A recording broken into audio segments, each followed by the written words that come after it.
السلام عليكم وولالكين مع أويس وحمانتا بالله أساسيات كعلومتا أي صارتو شركة مايكروسوفت أو وهرية ويندوسيدا نوعية ذا كل دوان وحماركو هرقيحينا تاريخ ذا فوق أي ويندوسيدا نوعية ذا كل دوان بدل كويندوز أما كهر أنت عن صارن ويندوز وحال استعمال يجري وحلو يقانو MS DOS أو ككوبن كوماندي waxaa laga wadaa wax walba oo aad rabto inaad isticmaashid waa inaad qoraal ahaan u qortaa halka Windows maanta ay isticmaalayna kaliya uu kaaga baahan yahay click on shirkadda Microsoft markii ugu horeysay ay soo saarto Windows waxa ay soo saartay 1985 version-kaasna wuxuu ahaa 1.0 waxayna ugu magac dartay Windows 1987 ayay version-kii labaad soo saartay waxayna version-kii saddexaad soo saartay 3 sano kadib 1990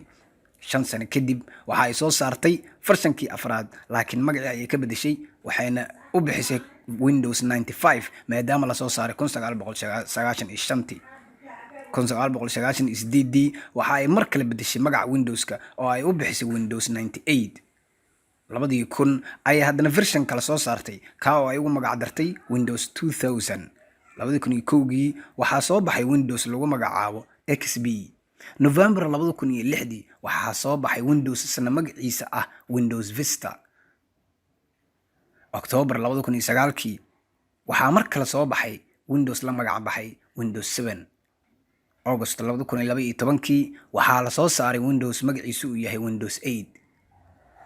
29 July 2015 ama buugaagta qaar sida ay qorayaan 15 July 2015 waxa la soo saaray version-kii ugu casrisanaa tan iyo markii Windows la soo saaro Windows 10 gabi ahaan halkaas ayaan ku joojinaynaa maanta oo aan doonaynay inaan kaga hadalno taariikhda fog ee Windows-yada